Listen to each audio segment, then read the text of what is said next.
Alright YouTube, what's up? This is Widowmaker here.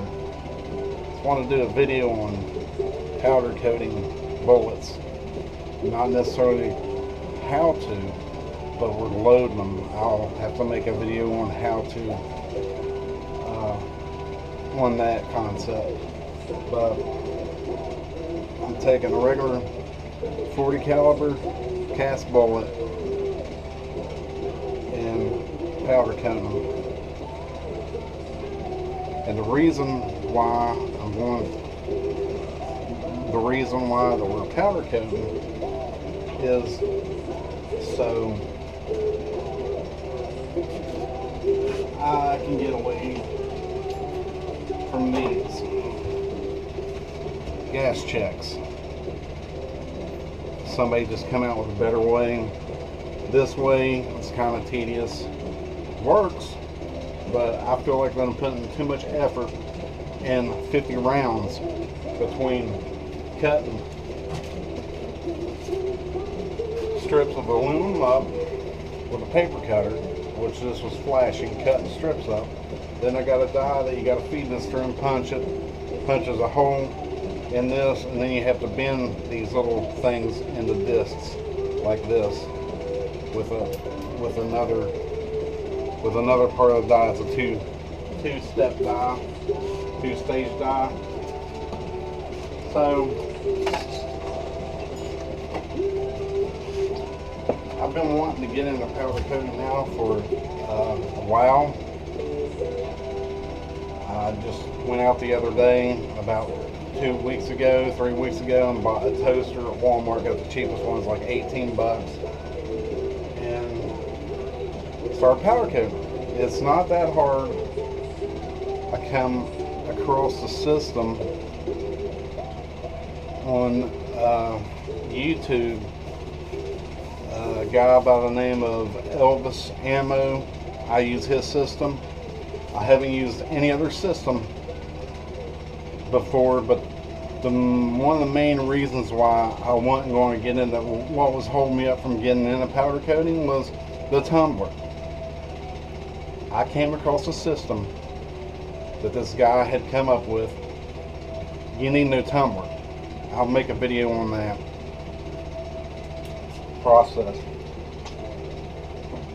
You don't need a tumbler. Everybody uses a tumbler to tumble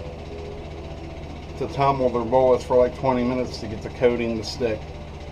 Don't have to do all that. I'll make another video and elaborate. Anyway, we're using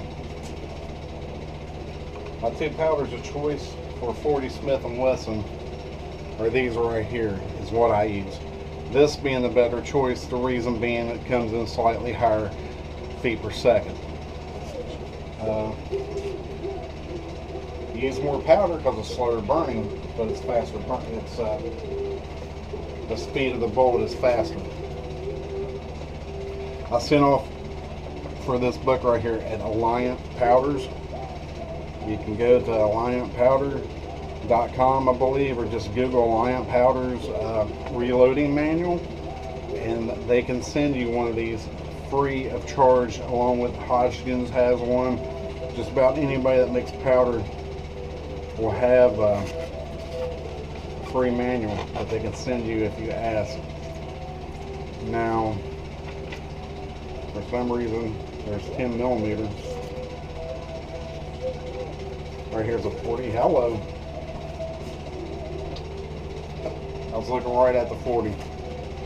Just didn't see it seeing 10 millimeter. Okay, it's about an 80 grain bullet with bullseye.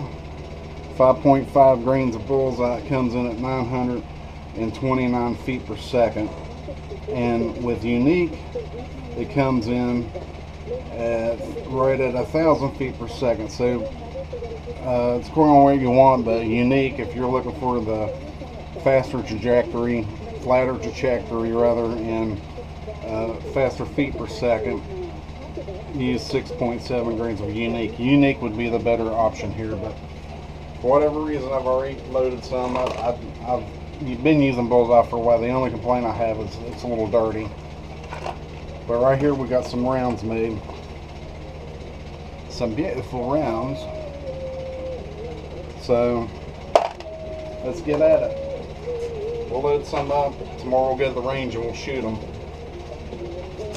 And see how good they hold up from leading up and all that happy stuff. This is a Pominer jacket. This is the easiest way to put a jacket on your bullet. It's powder coating. It's pretty much going mainstream. Somebody used their head when they come up with this. I think they're on to something. And I would say powder coating is going to be around for a bit. It's here to stay, I would say. So these bullets have already been sized. They've already been sized. I size them to 401 for a jacketed bullet. A jacketed bullet's right at 4 thousandths. These are at 401. Usually, a rule of thumb with cast bullets are usually a thousandths over jacketed bullets, just to catch the rifling better and stuff. So right there we go. We got a completed round right there. We're gonna mix some more of these bad boys up, and we're gonna go to the range tomorrow, and we're gonna shoot them. I'm gonna put 50 through the barrel, and we're gonna see how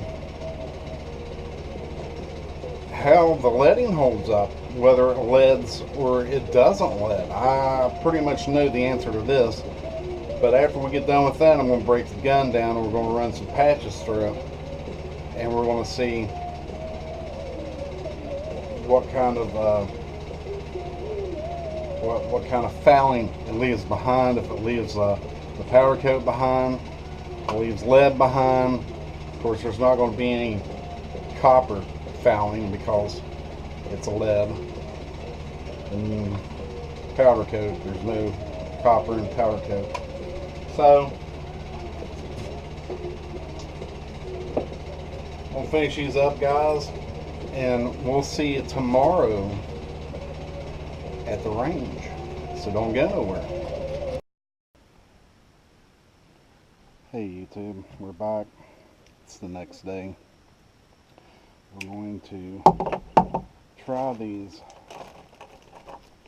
They're 180 grain lead flat nose truncated is what they call them. 55 grains of bullseye with Winchester primers. We're going to try these, and wow, that's got a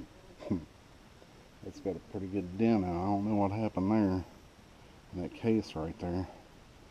But anyway, we're going to shoot these and see how they handle as far as leading up and fouling up our gun. We're shooting them as a 180 grain jacketed flat nose. They're going to be moving, according to the load data, they're going to be moving at 920 feet-ish per second, somewhere in that neighborhood. So let's load her up. That's what they look like. Not too shabby. There's a little bit of a learning curve to powder coating these bullets, but it's not bad. If you're any kind of person that likes to try and learn new things and different things, and you won't have a problem. Anyway, here we go.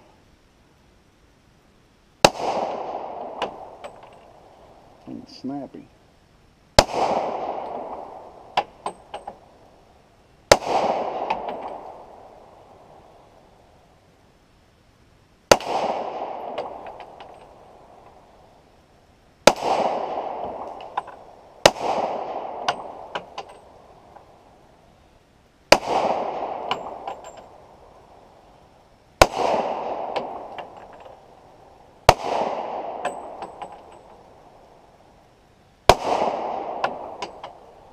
fun part. Picking the brass up. Be right back, YouTube. Alright, here we go again. 10 more.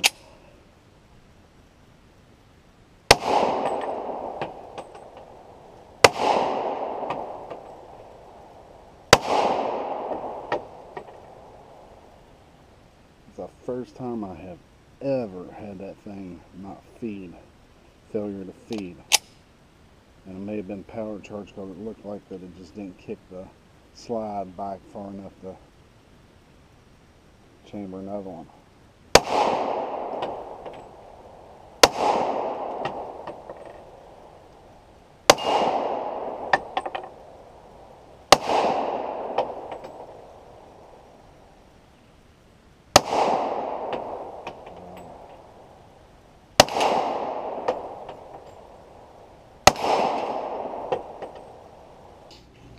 What's up, YouTube? It's Widow back.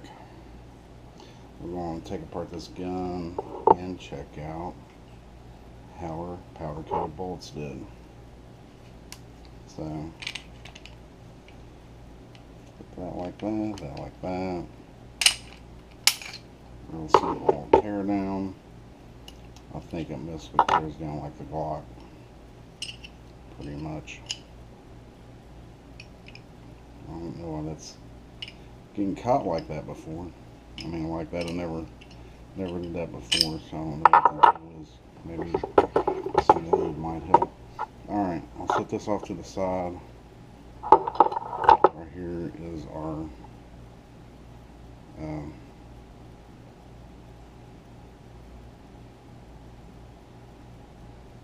this is hard to do in the camera.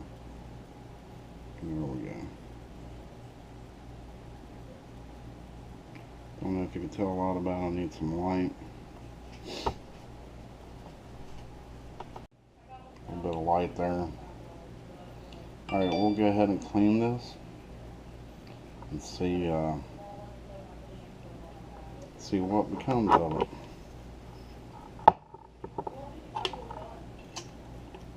Just going to use some plain old unmarked Hoppe's number 9. That's what this here is. Just a sticker fell off of it. See, it's the plain Jane. Ooh, smell it from here. Get the high on your Hoppe's. Just kidding, I don't do anything like that. Alright, we'll put some on there, like so. That should be good. Wow, that stuff is pretty potent. Let's get it on here without spilling it, try to. And we'll run her through and see what happens.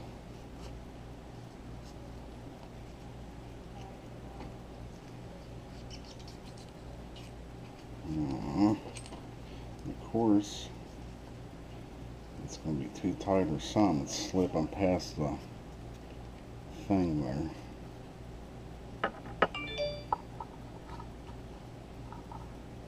There we go.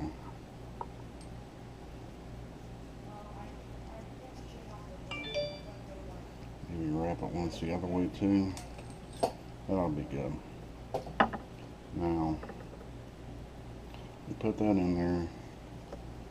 It just looks like carbon to me, basically. I don't really see no red tinge anywhere. We'll run another one through it. Unfortunately, I didn't have no regular patches or old t-shirts. I had a bunch of old t-shirts, of course. The wife threw them away. How convenient. So I don't have none of that right now, so I'm just using paper towel. So if that screws this test up, if it makes it inconclusive, then I'm sorry about that, but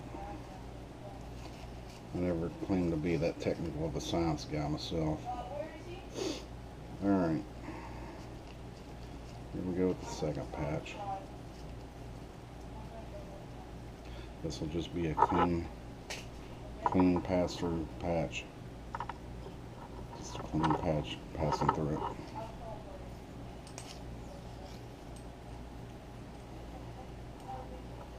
It looks pretty clean to me. I mean, there's hardly anything on that. Let's take a look at our barrel.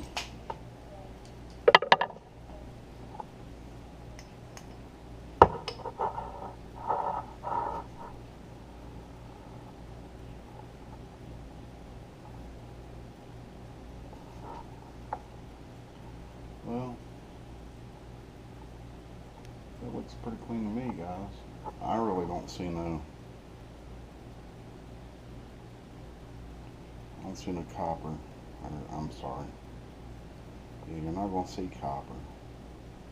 That looks pretty clean as a whistle there.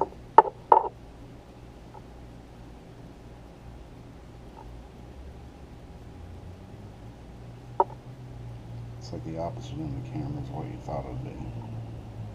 Looks pretty clean to me, guys.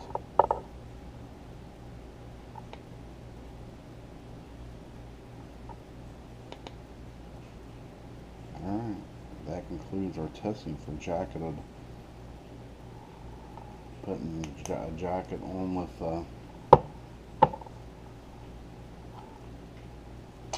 powder coat. We'll run one more clean through just for good measure. But as far as I can tell, boys, that is a successful test there. And I don't know how y'all were expecting it to come out, but there is a reason why powder coat is really catching on. And the reason for that being is because it works. How clean that is. Nothing. Nada. Alright guys, if you have any questions or comments, please leave them below. Subscribe. And if you liked it, then please hit that like button. If you disliked it and hate everything about gun cleaning, then hit the dislike button. Have a good one, guys. Catch you on the next one. Widow out.